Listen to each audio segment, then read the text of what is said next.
வீரா serial நாளைக்கான எபிசோடில் என்ன நடக்க போகுதுன்னு பார்க்கலாம் வாங்க.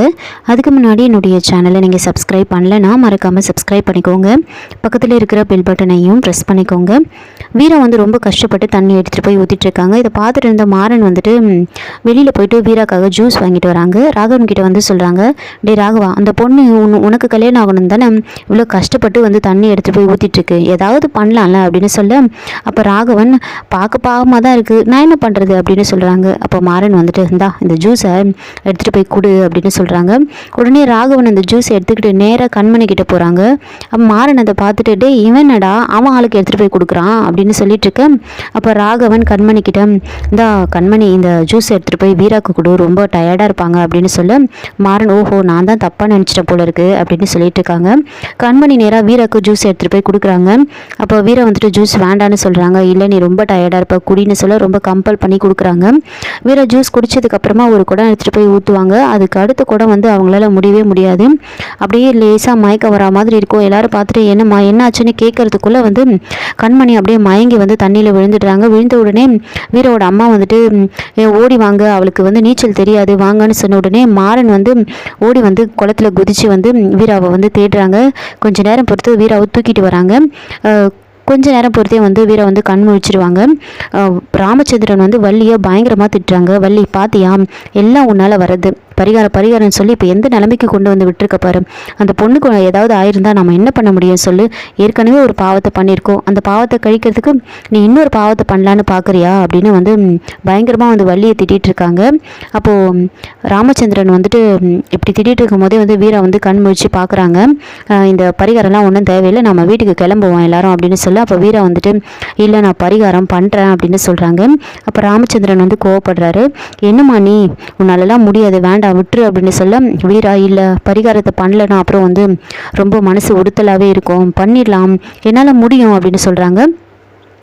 அப்போது மாறன் சொல்கிறாங்க, சரி 108 குடத்தில் இன்னும் ஒரு குடம் தான் ஊற்றணும், அதை ஊற்றிடு அப்படின்னு சொல்ல, அதுக்கு வீரா இல்லை நான் கணக்கு பண்ணிட்டு தான் இருந்தேன், இன்னும் 32 குடம் நான் ஊற்றணும் அப்படின்னு சொல்ல, இல்லை இன்னும் ஒரு குடம் தான் இருக்குது அப்படின்னு மாறனும் ராகவனும் மாற்றி சொல்கிறாங்க.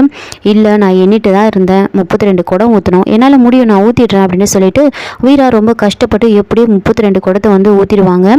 அப்போ மாறன் வள்ளிக்கிட்ட சொல்கிறாங்க, பார்த்தல 108 குடம் ஊற்றியாச்சு, சூரியன் உச்சிக்கு வரதுக்கு ஊற்றி முடிச்சாச்சு, பரிகாரத்தை முடிச்சாச்சு, இதுக்கப்புறம் பரிகாரம் பலகாரம்னு எதுக்காவது நீ அவ்வளோதான் தெரிஞ்சுக்கோ அப்படின்னு அவங்க அத்தை திட்டிட்டு இருக்காங்க.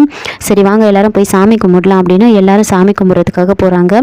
அங்கே பூசாரி சாமிக்கு கற்பூரத்தை காமிச்சிட்டு எல்லாம் நல்லபடியாக முடிஞ்சுது, பரிகாரமும் நல்லபடியாக முடிஞ்சுது, இனிமேல் எந்த பிரச்சனையும் கிடையாது, இந்த கல்யாணத்தை ரொம்ப நல்லபடியாக நடத்தி முடிக்கலாம், நீங்கள் உன் மருமக நல்லா இருப்பா, தீர்காயுசாக இருப்பா அப்படின்னு சுமங்கலியாக இருப்பா அப்படின்லாம் ரொம்ப வாழ்த்துறாங்க. ராமச்சந்திரன் ரொம்ப சந்தோஷப்படுறாரு. அப்போது அந்த பூசாரி உன் மருமக நல்லா இருப்பா அப்படின்னு சொல்லும்போது கரெக்டாக மாறன் அவங்க ஃப்ரெண்ட்ஸுக்கு சிக்னல் கொடுக்குறாங்க. அவர் அந்த வார்த்தையை சொல்லும்போது கரெக்டாக மணி அடிக்க சொல்கிறாங்க. அவங்களும் மணி அடிக்கிறாங்க. மணி அடித்தவுடனே ராமச்சந்திரனுக்கு ரொம்ப சந்தோஷமாயிடுது, நல்ல சகுனம் அப்படின்னு சொல்லிட்டு ரொம்ப சந்தோஷப்படுறாங்க. கற்பூரம்லாம் காமிச்சு எல்லாரும் சாமி கும்பிட்டு முடிச்சதுக்கு அப்புறமா என்ன பண்ணுறாங்கன்னா, எல்லாரும் அங்கேருந்து கிளம்பலான்னு போகும்போது மாறன் இன்னொரு பிளான் பண்ணுறாரு. மாறன் ராகவன் கிட்ட நீங்கள் கண்மணி கூட வா அப்படின்னு சொல்கிறாங்க. ஏன் எதுக்குன்னு கேட்க, நீங்கள் முதல்ல கூட்டிகிட்டு வா அப்படின்னு சொல்ல, கரெக்டாக கண்மணியும் ராகவனும் நடந்து வந்துட்டுருக்காங்க. மாறன் ஒரு செட்டப் பண்ணியிருக்காரு. மரத்து மேலே ஒரு மாலை கட்டிட்டு கரெக்டாக அவங்க 2 பேரும் வரும்போது அந்த மாலை அவங்க மேலே விழுற மாதிரி பண்ணுறாரு. அவங்க ஃப்ரெண்ட்ஸும் கயிறு இழுக்கிறாங்க. அந்த மாலை அவங்க மேலே விழுது. விழுந்த உடனே ராகவன் இங்கே பாருங்களேன் அப்படின்னு சொல்லிட்டு எல்லாரையும் கூப்பிடுறாங்க. எல்லாரும் சடனாக திரும்பி பார்க்குறாங்க. அந்த மாலையை பார்த்ததுமே பார்த்தீங்களா நல்ல சகுனமாக இருக்குது அப்படின்னு எல்லாரையும் நம்ப வைக்கிறாரு ராகவன். அதை பார்த்து ராமச்சந்திரன் இன்னும் சந்தோஷப்படுறாரு. வள்ளி நீ என்ன நினச்சி இங்கே கூட்டிகிட்டு வந்தேன்னா எனக்கு தெரியல, ஆனால் இங்கே வந்தது எல்லாமே நல்லதாகவே நடக்குது, எல்லாம் பாசிட்டிவாக நடக்குது, எனக்கு இப்போ ரொம்ப திருப்தியாக இருக்குது அப்படின்னு சொல்லிட்டு அவர் ஒரு பக்கம் ரொம்ப சந்தோஷப்படுறாரு. ஒரு பக்கம் வள்ளிக்கு என்ன பண்ணுறதுனே புரியல. அதுக்கப்புறமா வீட்டில் வீரா பேசிகிட்டு இருக்காங்க. வீரா காலுக்கு கண்மணி ஒத்தடம் கொடுத்துட்ருப்பாங்க.